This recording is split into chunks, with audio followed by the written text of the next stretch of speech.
I'm Pastor Julie Krahn, and I'm serving now at Our Savior's in Sun Prairie.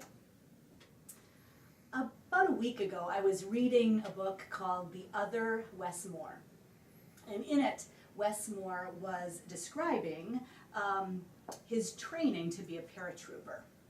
He was describing a moment on the plane when he was about to take his first jump. And he was filled with anxiety. He was worried that he would forget all of the training that he had been through. But with a yes sir to his commander, he took that step out of the plane and counted to 3 as he was instructed to do, pulled the cord, and there was a chute above him, and he was filled with relief. He described the moment as one of peace and serenity and appreciation. And to me, that sounded like a profound moment of gratitude. You know, those moments where all you can do is say, thank you, thanks be to God. When 6 hours had gone by, 12 hours, 15 hours, 28 hours had gone by, and finally, you hear that newborn cry, and that baby is dumped on your chest. And you are profoundly grateful to God. Or another moment like that, my sister-in-law just described when she had heard from her surgeon that they got all the cancer. And she just described this profound moment of gratitude. Not all of our moments are like that. They're not that profound. There are plenty of moments, smaller moments of gratefulness, I would think.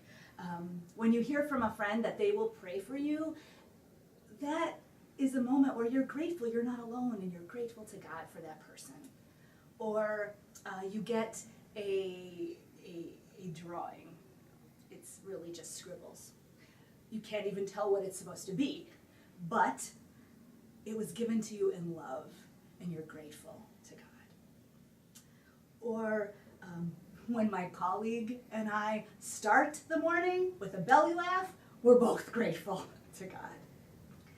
And lately, those moments, those visions you see, the fall colors that are just so, they grab you, like God's trying to get your attention. This should not go unnoticed, God is saying. And you're grateful to God for that moment. They're gifts from God. But most gifts, at least if I'm honest, most gifts, we take them for granted. Relationships we take for granted. The stuff of life, the air we breathe, the body that we should be grateful for every moment. We take them for granted. So I decided to practice. About 14 years ago now, I decided that I needed practice, so I would write in a gratitude journal. And I was hoping that God would change me, help me realize that all these things that were going unnoticed, I wanted to be more grateful, okay? So I decided to write. So I wrote, and I wrote, and I wrote. You could sort of tell I'm a slow learner. But I think that our lives are to be a hymn of thanksgiving to God. God is incredibly generous. God's generosity just knows no bounds. It doesn't. And even when life is not going so well, like in this book, and this book, and this one, even then, when it's not all perfect, there's still a goodness. There is still a goodness. We're here in this world to take care of God's abundance. That's our job. We take care of one another. We take care of our family. We take care of our family of faith. We take care of our world. We take care of everything. With every decision, every action, every breath, that's what we do. It's our job. We steward God's stuff that God has given to us. We see the goodness, hopefully with grateful hearts. So how? How do we do that? Well, we practice, I think. We practice.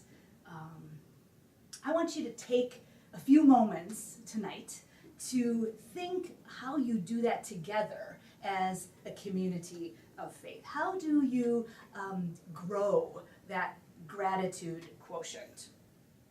Do you form a thankfulness committee in your church? Do you feed people together? Do you plaster letters of gratitude all over your altar? Do you use the day of Thanksgiving as a day to publicly say to the world, we're grateful? We make that known in your larger community somehow. How is it that you can grow stretch those gratitude muscles? Now it's your turn. Ready, set, go.